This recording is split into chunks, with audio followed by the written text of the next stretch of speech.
The first scream didn't sound human. It came from somewhere inside the dark, a gurgling, broken note that told you something terrible had already happened. By the time you turned your head, it was too late. The thing that used to be your friend was already running toward you, its mouth open, teeth wet and red. One bite, and everything ends. Subscribe to Think What If for more stories that push your imagination to the edge. You freeze, the air trembles, the night smells of rust and rot. Somewhere far off, a radio crackles with voices that aren't there. The world ended 3 weeks ago, but the body doesn't care about calendars. It kills because that's all it remembers. Your pulse is a drum in your ears as your foot hits something soft on the ground. A hand. Still warm. How long did they last? Minutes? Seconds? The rules are simple now. One scratch, one bite, one mistake. The infection crawls through you like fire through paper. And then you're gone. The rate of thaw has exceeded all our projections. We are facing an irreversible crisis. They said it started in one city. Others said it came from somewhere beneath the ice, something ancient that thawed when the world got greedy. Government voices told people to stay calm, but calm was the first casualty. Streets turned into mazes of metal and smoke. You remember the stench of burning rubber, the echo of gunfire bouncing between glass towers. Somewhere still believed there would be a cure. The rest learned to run. Which one were you? Night fell differently after the outbreak. Stars vanished behind smoke and clouds, leaving the world thinner and colder. You learned what silence really sounds like, not peace, but distance.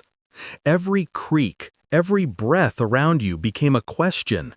Is it human? Is it alive? Or is it one of them, waiting for the tremor of your step?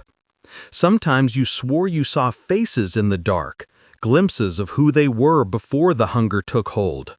Mothers, children, lovers. What happens to a person when their last act is reaching for someone they once loved? You travel light. A torch, a knife, a photograph of what the world used to be. The edges are torn now, but you still carry it. It reminds you that there's something left to fight for. In the distance, a dog barks once and then stops. You move toward the sound because instinct tells you anything alive is better than alone. When you find it, the dog's eyes glow faintly in your light. It doesn't growl, it only whines. Then you see the bite on its neck. The sound it makes next is almost a whisper, a breath caught between this world and what comes next. You bury it with your hands trembling. The dirt is cold. The sky above you feels hollow. That's when you realize that death isn't the worst thing anymore. It's transformation. It's the idea that you might wake up on the other side and not remember the names that once meant everything. You ask yourself, what's left of a person when memory is gone, but the body still walks? Can something without a soul still be afraid of the morning? When the infection began, they called it a virus. They said it spread through blood. But some survivors whispered another truth. They said it wasn't disease at all. It was hunger made real, a mirror of the violent urge buried deep inside every living thing. The undead were only echoes of what humanity always feared becoming. You look at your shaking hands and start to wonder if the line between them and you was ever real. By the 5th week, the cities had gone quiet. The people who survived moved underground. Subways became villages. Power flickered like hope, small and fading. You met others down there. A soldier who had given up his gun. A child who didn't know what the stars looked like. A woman who kept talking to someone who wasn't there. You pretended not to hear her when she whispered to the dark. It was easier than asking who she spoke to. One night, someone broke the silence. A scream, short, sharp, then nothing. You followed the echo through the tunnels and found blood on the wall, thick and black. Nobody, no sound. Just that childish drawing she had sketched in chalk the day before, a sunrise, half erased by a handprint. You step closer and realize the handprint is yours. You don't remember making it. You leave the underground behind. The air above smells like rain and rust. There are shapes staggering through the mist, slow, rhythmic, almost gentle. You move quietly, watching how they sway. For a moment, you think they're dancing. Then you remember where you are. The rain starts to fall harder. Your torch flickers. Each drop feels like a countdown. You find shelter in a half-collapsed diner and sit among broken cups. Along the counter, a jukebox still stands, coated in dust. You press a button, and nothing happens. Not a sound, not a spark. Even the music forgot how to live. You take a can of beans from your bag. The label is half gone, but food is food. As you eat, you picture the people who sat here years ago. Laughter, coffee, steam against glass. Did they know the world would end with teeth and fear? Or did it end long before that, when people stopped noticing each other? The thought lingers until a shadow moves past the window. Fingers press against the cracked glass. You hold your breath. The figure stands still. You see the jaw twitch, the flesh half torn. But then it speaks just one word. A name. Your name. How does it know? Your stomach turns cold. The voice wavers, human but hollow. Please. It sounds like someone you once knew. The rain thickens. The figure takes one step closer, then vanishes into the fog. You can't stop shaking. What if the infection doesn't erase everything? What if pieces of the person remain, trapped behind broken eyes? The next day you follow the sound of water. A river cuts through what's left of the forest. Its surface glints with sunlight for the first time in weeks. You kneel to drink, and for a heartbeat, you forget the world. The sound of running water feels ancient and kind. Then you see reflections that aren't yours. Dozens of faces staring back from beneath the surface, silent, watching. You blink, and they're gone. Only the river remains, only the whispering wind. One bite, and everything ends.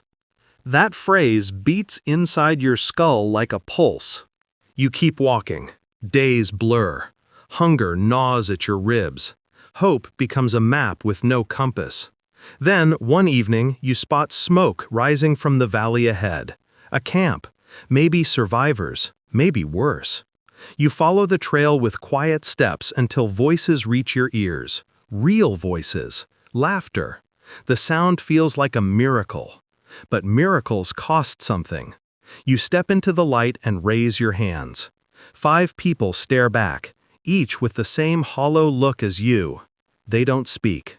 One of them, a boy with bandaged arms, asks the question you can never outrun. Were you bitten? You shake your head, but their eyes stay fixed. No one trusts anyone anymore. One of them keeps a gun ready, its barrel reflecting firelight. You eat together in uneasy silence. Someone whispers about a safe zone beyond the mountains, a place where the infection never reached. It might be a rumor, might be a myth, but you listen anyway, because belief, even fragile belief, is oxygen. What choice do you have except to chase it? That night, you dream about the face in the fog calling your name. Only this time, it isn't outside the glass. It's behind you. You wait drenched in sweat. The others are gone. The fire is cold. On the ground, written in ash, is a message: don't follow. So you do, because curiosity is stronger than fear, always has been. The path leads uphill through twisted trees. The air grows thinner. Snow begins to fall, even though it's too soon for winter. Each step echoes louder than the last, until a new sound joins its footsteps that aren't yours. You turn. The world holds its breath. Between the trees, you see movement. Slow. Relentless. One of them, its eyes pale like milk. It staggers forward, but something in its gait feels off. Not feral, not fully gone. It reaches toward you, trembling as if fighting its own body. Then its mouth opens, and a voice cracks through dry lungs. "Help me!" That voice again, that same haunting trace of who they were. You run, but their words follow you through the cold. What if the cure isn't saving the living, but remembering the lost? By sunrise, you find yourself staring at the horizon. There's smoke again, rising in soft curls. It smells faintly sweet, like burning wood mixed with perfume. Below, the valley glows orange, a fire too controlled to be random. Humans. You run toward it. When you arrive, you find people in clean clothes, faces unscarred, children laughing around a flame. For a moment, you let yourself believe. But then, you notice the watchers at the edge of the camp, the undead, chained like guard dogs. One of the survivors notices you and smiles. "They keep the others away," she says. "We control the infection now." You can hardly breathe. The creatures sway softly, eyes empty, mouths stitched shut. The woman continues, calm and sure. "We can live with them, use them. The old world tried to destroy what it didn't understand. We learned to listen." Behind her, one of the infected jerks its head and makes a low, strangled sound. It's like a heartbeat trying to remember its rhythm. You step back. The woman's hand grabs your arm. "Don't you see? This is the future. They can't kill us if they're with us." You pull free and stumble into the open field. The air burns with smoke and quiet horror. The wind carries the faint sound of laughter, human and otherwise. You look down at your forearm and notice the smallest mark. Barely a scratch, just skin. But it burns. You press your sleeve over it, trembling. You think of the dog, the child's drawing, the voice that said your name. Maybe this is how it always ends, not with screams, but with whispers convincing you everything will be fine. That night, you watch the camp from a distance. The laughter fades. The chained creatures twist and shift, their movements aligning with the humans in flickering patterns. It's almost beautiful, like a dance choreographed by death itself. You murmur the phrase one more time. One bite, and everything ends. The firelight inverts the world until you can't tell who's alive and who's pretending to be.